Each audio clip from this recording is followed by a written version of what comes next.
DJ's on fire.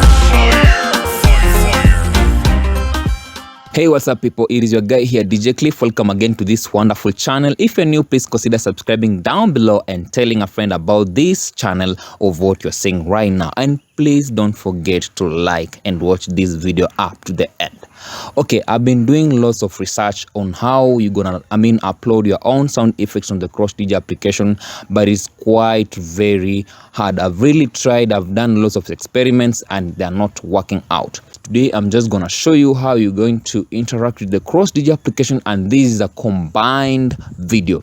I'm going to illustrate on how you are going to use the BeatGrid edition on your CrossDJ application, and also how you're going to use the crossfaders, how you're going to use the echo effects and the buy filters on your CrossDJ application, and after all, how to all set your hotkeys. And don't forget to analyze your songs. But that's the first principle for maybe if you want better experience with your CrossDJ application.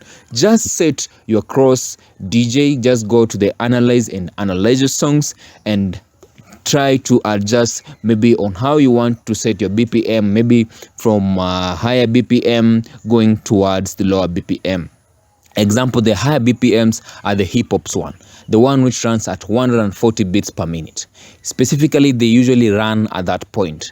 So make sure you really know about the BPMs on your CrossDJ application. And not only CrossDJ application, if you're DJ, you really need to know more about beats per minute. That's very essential. Now, when you're going to use the BeatGrid on your CrossDJ application, sometimes you might have problems. Maybe the first white line, maybe the beats, that big rhythm you see on the waves, those are the beats. You really need to look at that.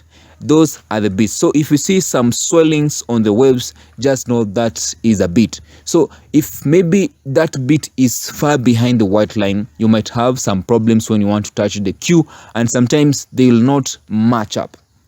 So the BeatGrid edition, what it does, you will only align that beat before you do your mixes, or maybe if you're that fast enough, because now you're used with the user interface of the CrossDJ application, you align it with the white line. So after aligning it to the white line, you tap the cue. No, you don't tap the cue. After aligning to the white lines, maybe you're using the orange side or the blue side, you just tap that little button you see right here, which you see on the screen.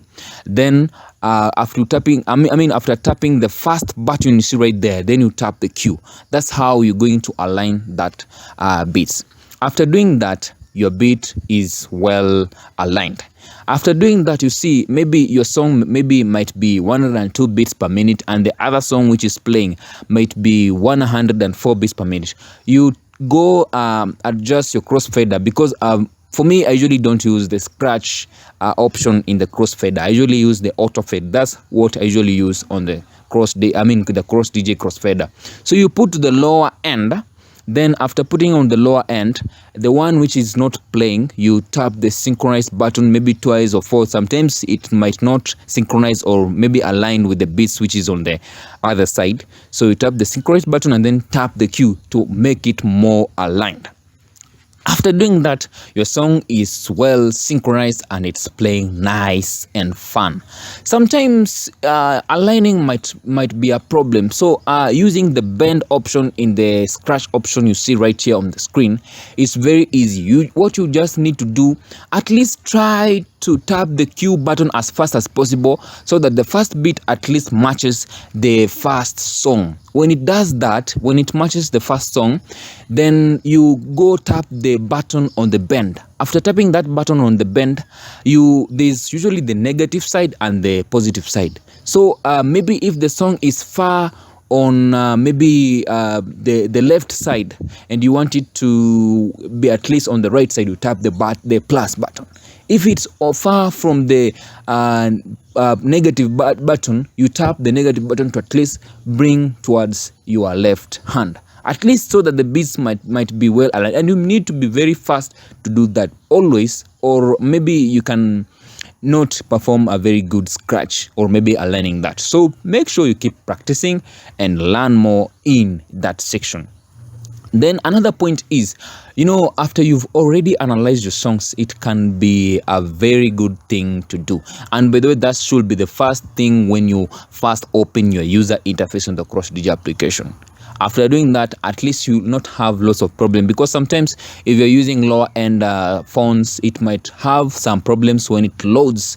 That when you just drop it, it's going to take some time loading, and some it can even drop out, and it creates some problems for you to mix the very good scratches in your CrossDJ application.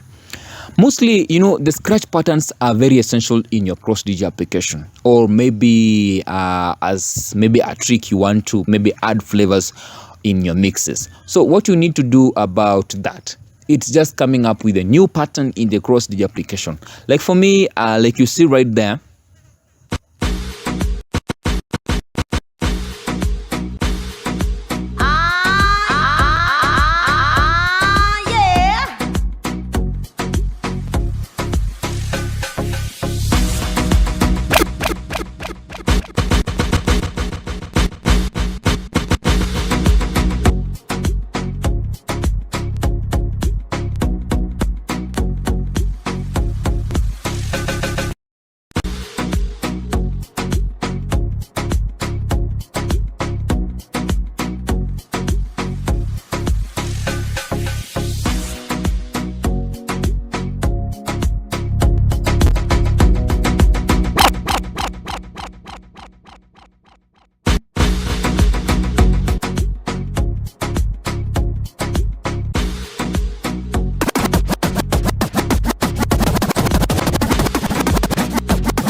like you see right there in the screen, it's just right.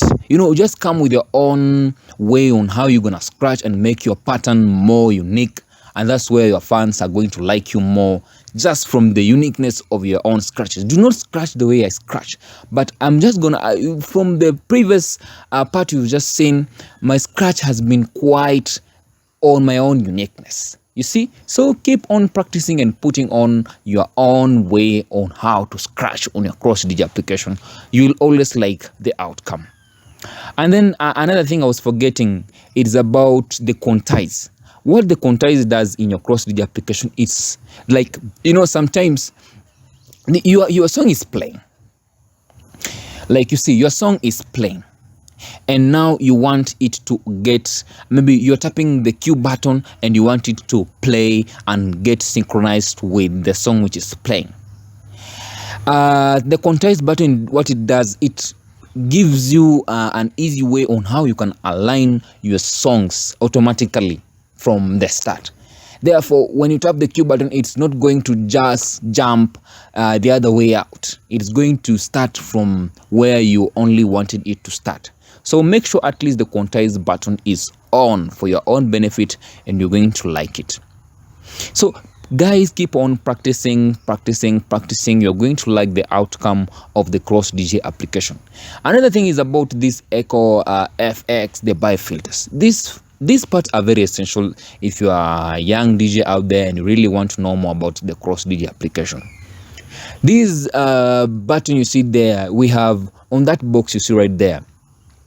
The upper part is usually the one which has very low, the depth is very low, and the bottom side has at least the deeper side. So if maybe you're using the Echo FX on the lower side, it's going to be that great. It's going to sound more Echo FX. If you're using the bi-filters, for example, you need to scroll round that button. Yes, like you can see right there, you just scroll round and round. It's going to be very, very tasty and much more delicious mix. Someone is going to hear you. I was forgetting something. That is, you cannot mix your CrossDJ application using a Bluetooth device. Maybe if you're using the higher end Bluetooth devices, but mostly for most of us who are using the CrossDJ application, we're using Bluetooth 4.2, 4.5. There's a latest version of a cross-DJ application which is 5.0, Bluetooth version I mean. So that is at least the current Bluetooth, and it does not have any lag. So just avoid as much as possible. Just use maybe your speakers right there, or you can use, maybe you just plug in directly to your system, and then it's going to be, it's going to take effect, and you're going to like the outcome of that mix. Maybe if you're having problems on the codec option in your audio device and it's falling, try to make sure as much as possible you change on the codecs. We have the A audio, we have the system, and all that, like you can see right there on the screen. Just make it possible at least to just change some toggles right there, and you maybe it's going to change some effect. Maybe if your audio has some little problem that maybe they're falling out, that's how you're going to do that. So guys, I think I've really told you much more about what I know about the cross-DJ application, and I'm so sorry for keeping you for a while not watching, getting the updates about the cross-DJ application. And mostly, as you know, I'm just a content creator. Please make sure you subscribe down below, like this video, and make sure share this video to your friends.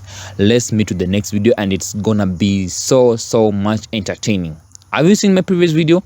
Make sure you've gone and see that. Let's meet to the next video. Bye bye guys, love you. This DJ is on fire. Fire.